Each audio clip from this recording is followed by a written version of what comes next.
अनुभव इंसान को हमेशा मजबूत करते हैं और अनुभव से ही इंसान के अंदर क्या आती है, मजबूती आती है। तो मैं कोरोना के समय का तुम्हें एक अनुभव बता दूं जो हो सकता है कि आपके दिल और दिमाग को छू जाए।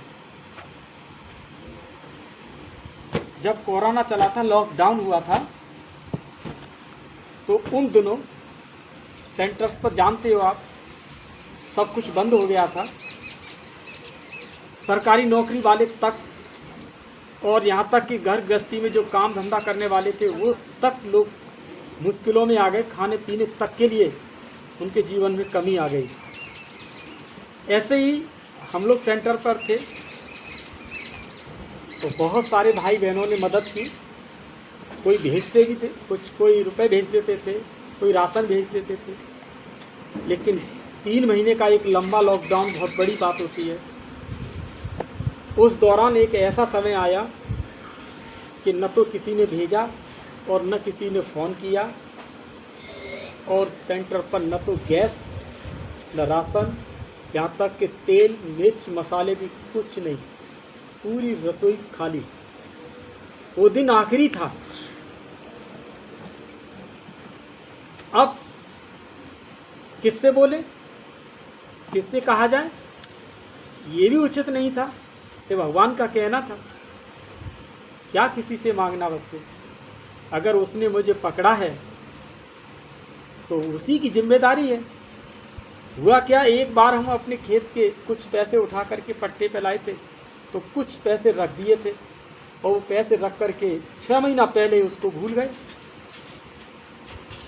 अचानक इस बहन को याद आई, जब बिल्कुल कुछ नहीं था रसोई के अंदर, भूखे थे, 12 बज गया, तो अचानक बहन जी को याद आई और बोली कि भैया के कुछ रुपए रखे हैं वो। हमने कहा कौन से, कि जो तुम कभी खेत पर पट्टे पर उठा के आए थे और तुमने कहा था कि भैया आएंगे तो उनको दे देना है।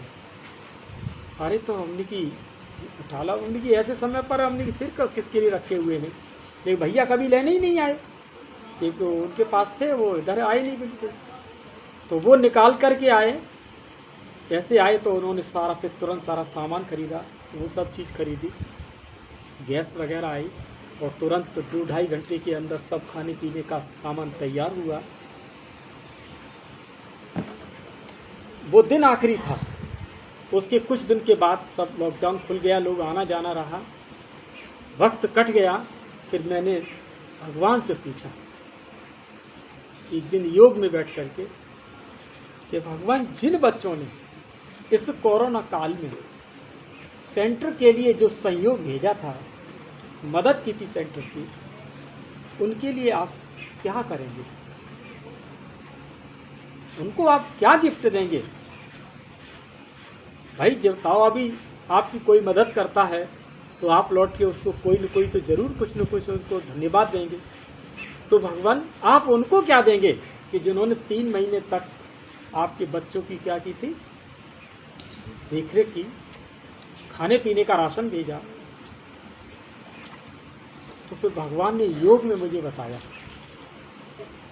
रूप होकर के बाबा ने कहा कि बच्चे मैं उन आत्माओं को मैं खाने के लिए किसी दिन घास दूंगा। हम तो सोच विचार में आ गए कि भगवान के बच्चे क्या देंगे भगवान अपने बच्चों को, जिन्होंने सहयोग किया उनको खाने को क्या देंगे, घास। समझ नहीं पाए भगवान की लीला को। हम तो सोच रहे थे कि भगवान उनको सोने की थाली चम्मच सोने की देंगे, उसमें उनको भगवान का भी कुछ देगा। और भगवान ने क्या कह दिया कि मैं उनको क्या दूंगा, घास दूंगा। ये बात मेरे मन के अंदर कौंधती रही, चिंतन चलता रहा मेरे अंदर। और मुझे 1 दिन बीत गया, मुझे 2 दिन बीत गए, मेरे अंदर धैर्य नहीं था। मैं भगवान से पूछ रहा था अंदर ही अंदर, भगवान उनको घास दोगे, आपके बच्चों का उन्होंने पेट भरा, आपके बच्चों को उन्होंने बहुत कुछ भेजा, उनको खाने के लिए घास।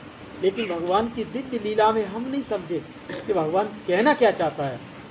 तब भगवान से फिर मैं योग में तो चलता ही जीवन ही योगी बन गया भाई। तो उस योगी वाले जीवन में जो कोरोना काल ने अच्छे अच्छे लोगों को योगी वाला जीवन बना दिया था।